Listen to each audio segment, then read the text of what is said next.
现在在佛罗里达坦帕的一个叫 Howard Park 的地方啊，这也是一个州立公园哦，是一个不要门票，但是要停车费的州立公园。对，全天6美金。全天6美金，反正6美金就是都是来这儿躺平的，上午来下午走的，或者下午来晚上走的。我们这个营地啊，来到这个海滩也特别方便。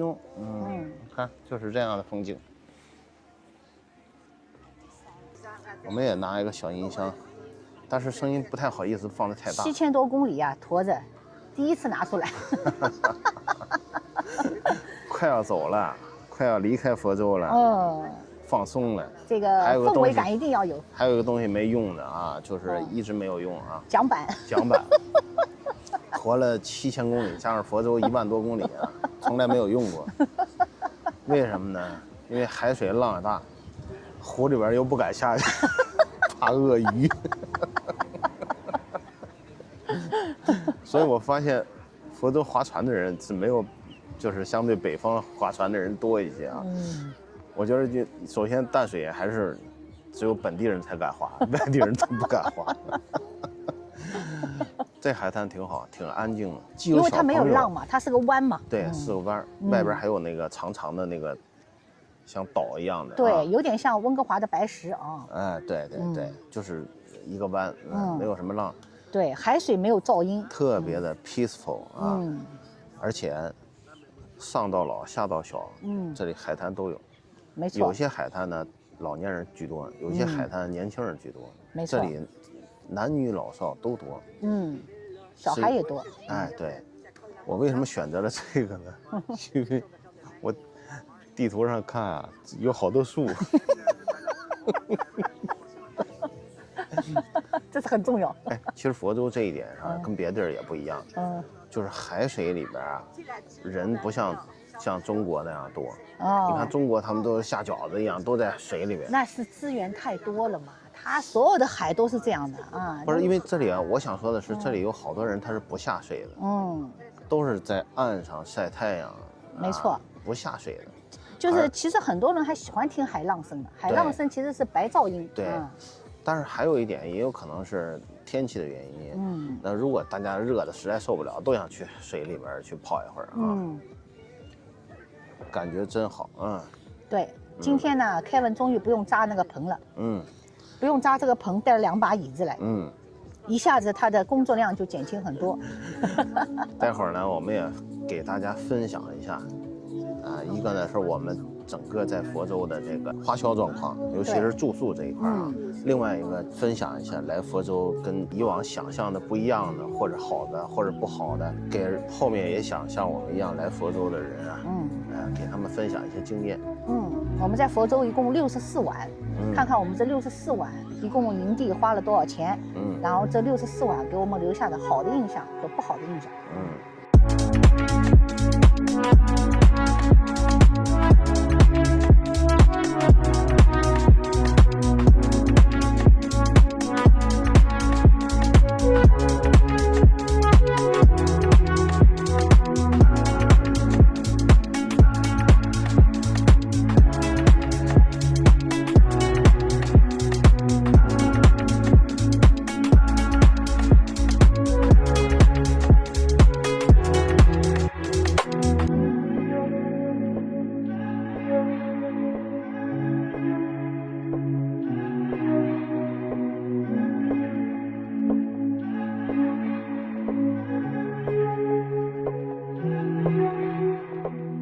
今天是我们环美旅行的第78天。有些观众啊，可能第一次看到我们的这个视频，那么要解释一下，我们呢是来自加拿大的温哥华。我们开着我们的清风房车呢，一路啊穿行美洲大陆啊，然后我们再进行一次环美国房车旅行啊。对，我们是1月底的时候从温哥华出发，我们到达佛州已经有2个多月了。整个环美国旅行啊，最重要的一个环节呢，就是在佛州的旅行啊。那么在佛州的旅行，我们停留的时间也比较长。对。那么今天已经停留了2个多月了。对，没错。再过几天呢，我们就将离开佛州了。是的。继续北上了。当然，我们的北上之行呢，依然很精彩，因为来的路上我们节奏比较快，因为美国的西部啊，我们每年都会走过，所以呢，在冬季我们还是希望早一点到达佛州。但是呢，在春季我们又不得不拉长时间，因为太早呢，我们将无法翻越落基山脉回到温哥华。我们的旅行时间呢，一直将会拖到春季的末，夏季的初啊。也就是说，在佛州春天到来的时候，我们即将离开佛州。不得不离开了，因为我们有很多北上的那个营地啊，Kevin查下来要4月15号左右才开门来。所以还不能太着急回温哥华。佛州2个多月快结束了，我们也做一个小结吧。对，还有3天我们即将要离开佛州。所以大家又回忆了一下，就是这2个多月在佛州的生活。然后呢，做了一点小的总结，也是给我们自己的总结，也是给将来要来佛州的人，或者准备要来佛州的人一个参考。今天我们想聊2个话题啊，一个话题就是总结一下我们在佛州2个多月住宿的费用。另外一个话题呢，就是我们对佛州的整体印象，以及我和 Melody 会分别总结一下佛州我们最看重的优缺点。那么也希望讲出来，分享给日后想效仿我们或者是比我们更疯狂的人啊，来佛州旅行的一个借鉴的经验。我们呢，一共在佛州呢，一共有64晚的逗留，全部是在营地里面啊。我们并不野营啊，我们都是营地派，熟悉我们的观众啊都知道。首先一点，我们是 Southern Trails 房车连锁营地的一个终身会员。首先我们买这个会员就花了3-4千块钱啊。然后每年还有额外的年费，因为我们是网上买的2手的会员啊，所以刚才 Kevin 说的3-4千块钱呢，也是给大家一个参考。因为现在这样的会员价呢，因为太参差不齐啊，大家也都付的价格每种会员啊都不一样。对对，1手2手的享受的权利都不一样。对，所以呢，我们在这儿就比较淡化这个数字。对，大家也就那么一听，参考一下而已。对对，64晚中一共有15晚。我们是另外再付钱的，或者说其他都是不用额外花钱的。对，就是15晚，也就是说意思一下付了一点差价。我们在迈阿密的10晚，一共是20块钱1晚，再加13%的税。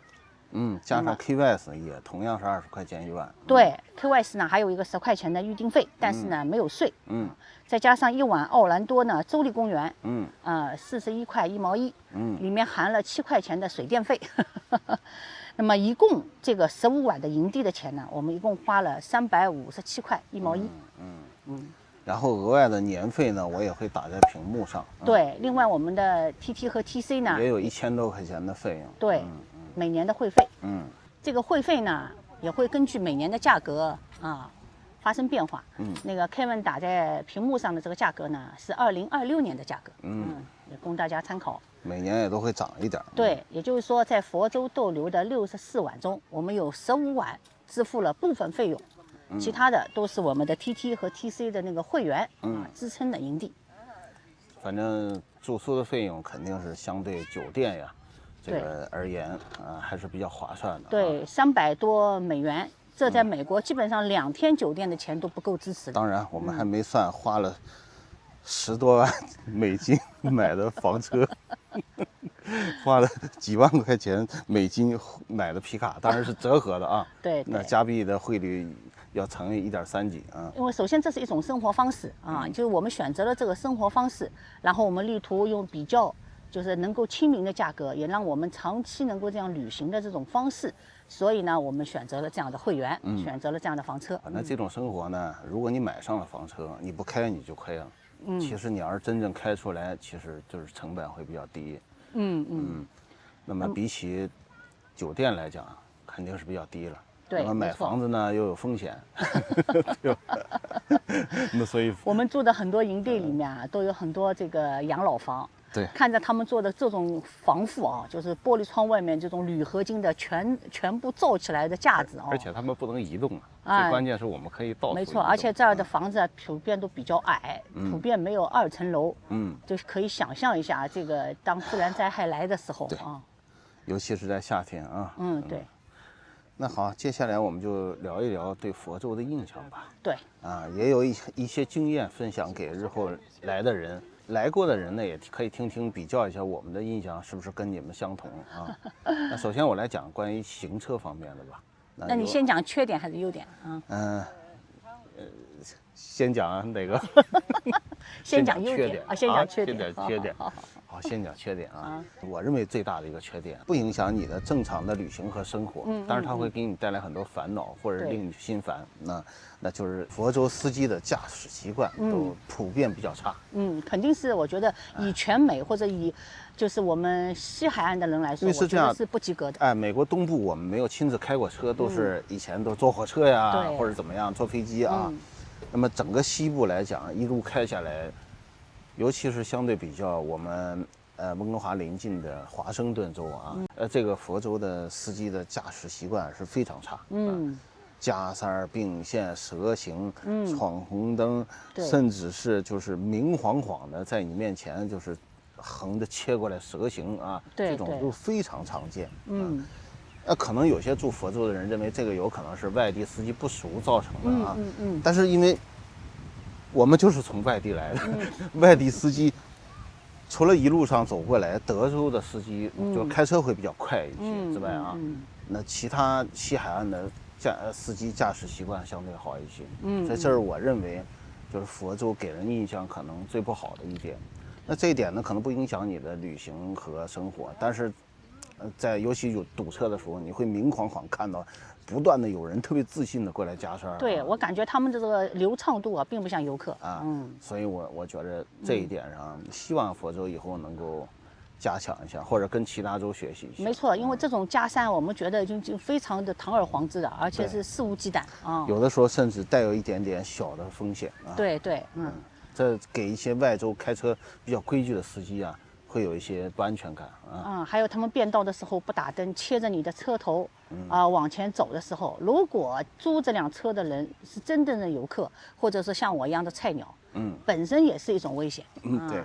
所以说，你不要认为你开车特别流畅，你很牛逼，但是如果你侵犯的是一个新手，同样会给你带来危险。对，而且像我们呢，已经是在北美开车很久的人，路况还都不熟的情况下，可能更觉得人印象不好啊。对，加山变道，不打灯，就是这个闯红灯，就是我们在佛州的这2个多月吧，就是基本上每天只要出行就能看到不文明的开车现象。最重要是什么？比例高。对，我不能说外州没有这样的现象，当然佛州比例特别高，而且不仅仅存在于迈阿密。那我举个简单例子，比如说这个高速公路的出入口，如果一旦堵车的话，100%有人到前面去加塞。我们那天去 Costco， 正好一个左转的灯，一个直行的2个车，居然就会在左转灯刚放绿的时候，堂而皇之的加塞进来。本来一个左转灯只能走3个车。规矩加进来2个，是3个车过去，然后他加进来2个，一共就走了5个车。对，没错，他就能加进来2个。我觉得他们对道路的这个熟悉度根本不像游客。对，那么但是也有好的一点，那比如说，我在佛州几乎没有看到任何砸汽车玻璃的这种现象。没错，一次都没看到过。从来没有看过任何地面上有玻璃残渣。然后我们在停车场，或者是不管是停在路边。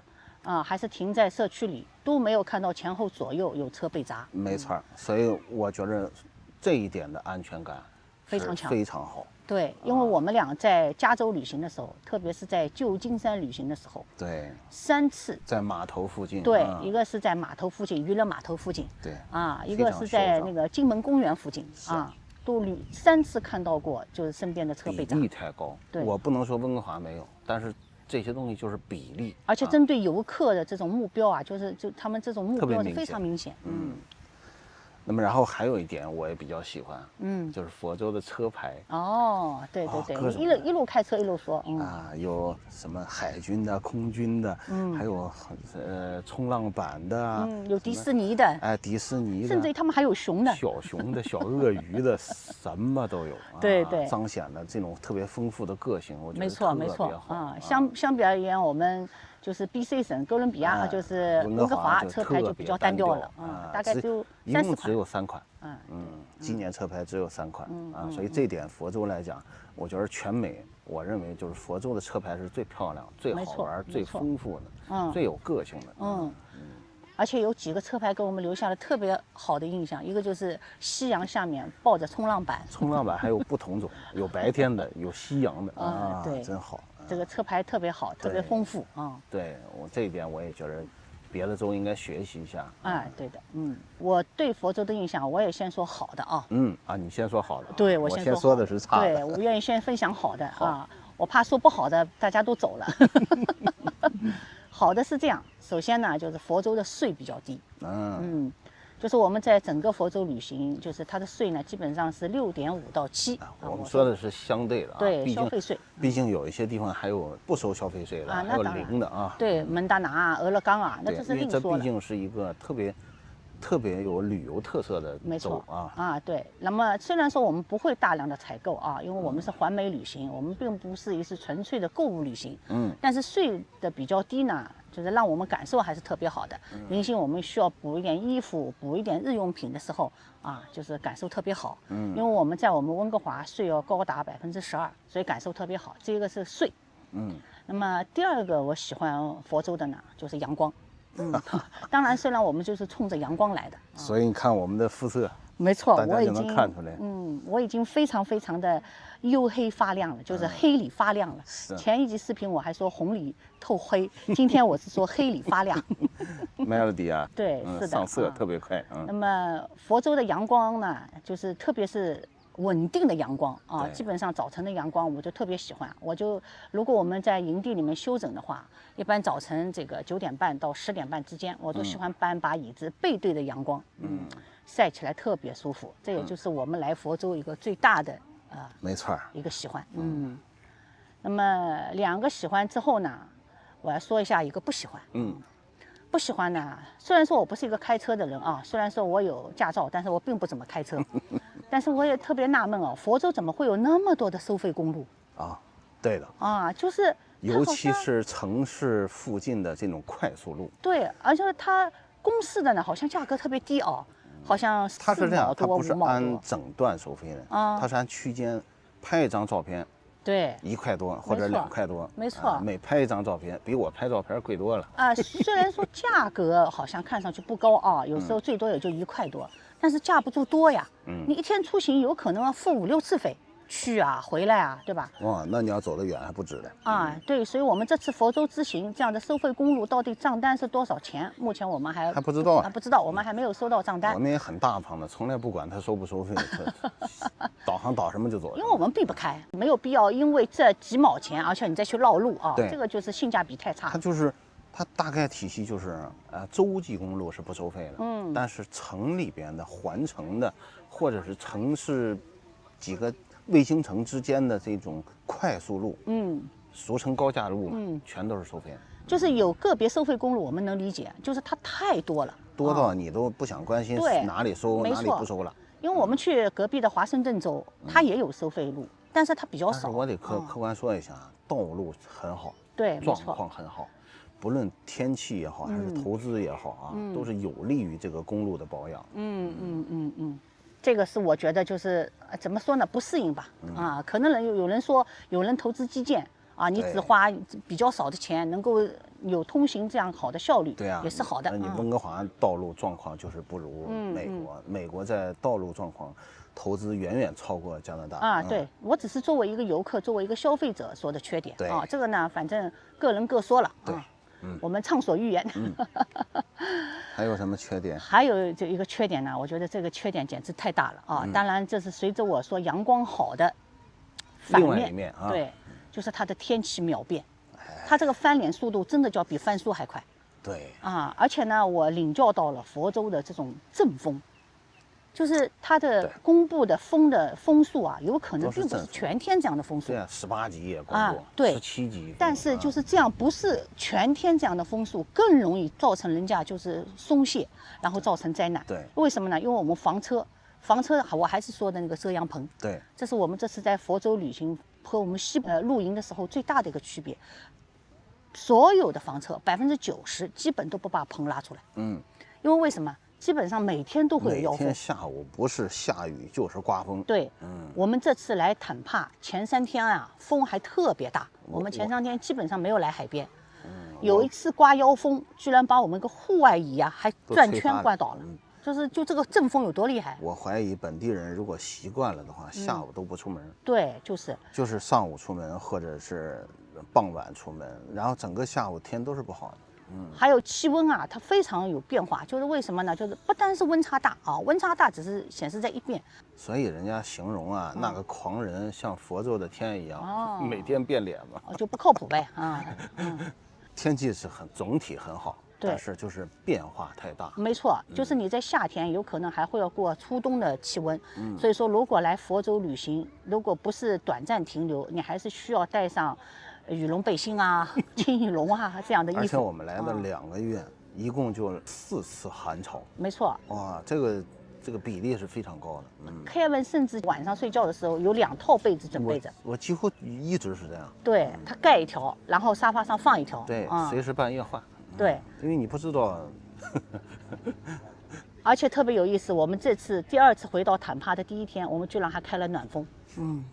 讽刺啊！照理呢，来到海边应该气温是最容易调节的一个地方，而且我们也已经就是现在已经达到佛州的初春这样的阶段了。对。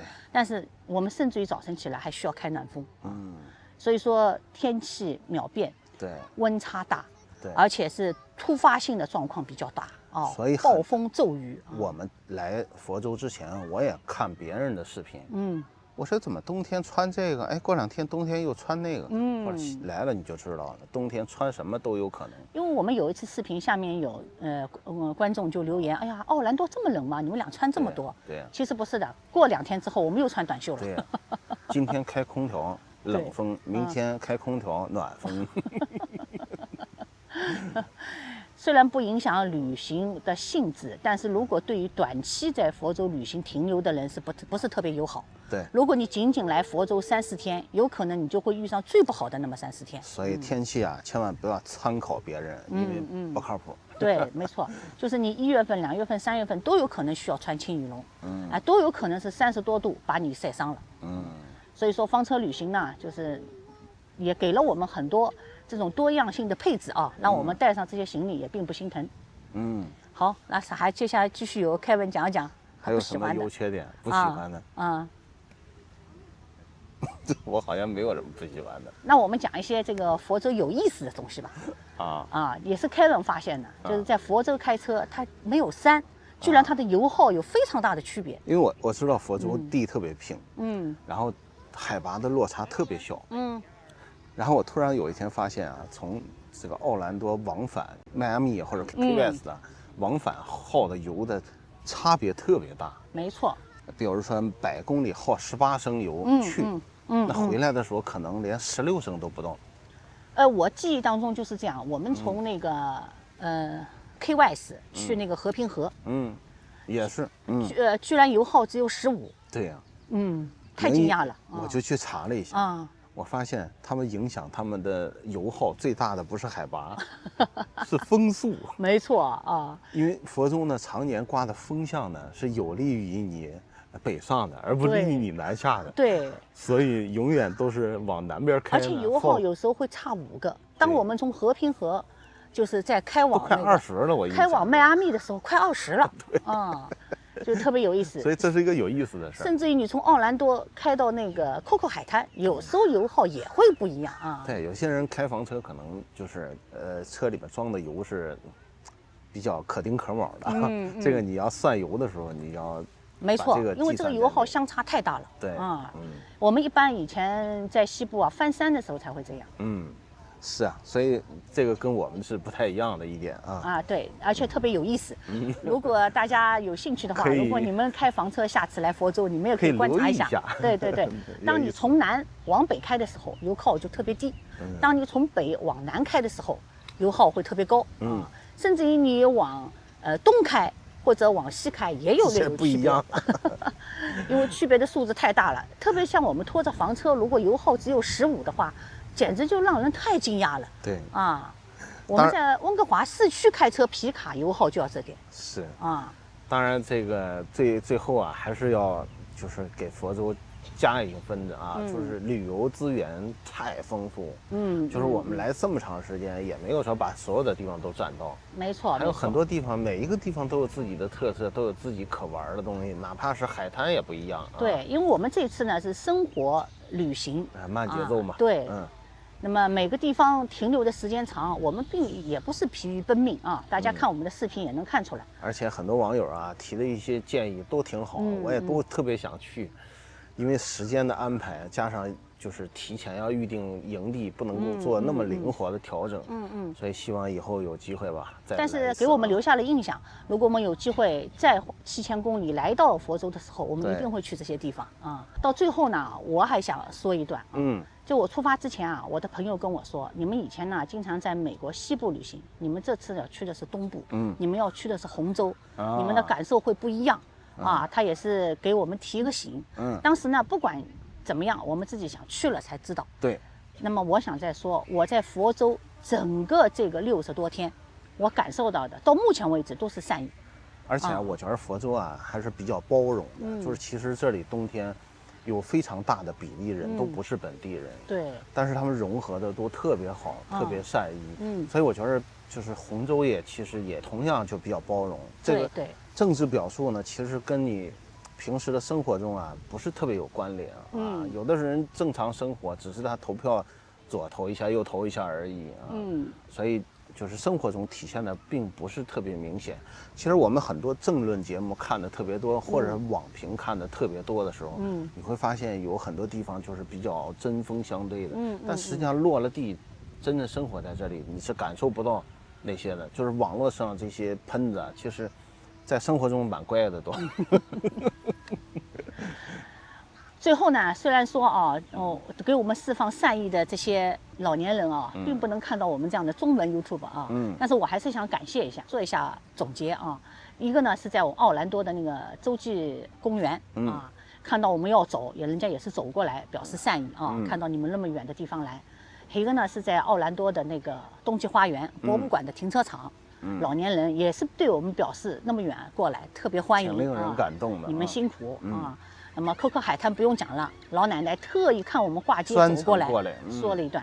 包括我们去看那个离看大火箭特别方便的那个港务局的那个公园，也有人看我们沿途一边走一边拍，特意赶上来说啊，你们是在拍 YouTube 呢，我可以订阅你们啊。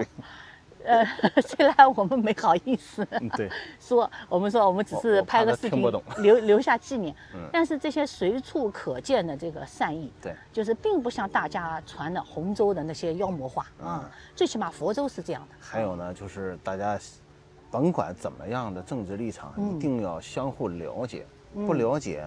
一变成无知，你说的话就没有说服力啊。对对，那么接下来我们会北上啊，还会碰到各种各样的事情，不管是好事和坏事，我们都会拿出来分享。好，欢迎大家继续追踪我们，谢谢大家，评论我们，订阅我们。你看，这有一只好命的狗，在沙滩上睡。哇塞，你看它两只脚腰牢啊，证明现在这个温度啊，它特别舒服。没错啊。咱狗子啊，冷不得，热不得，没错，虫子咬不得。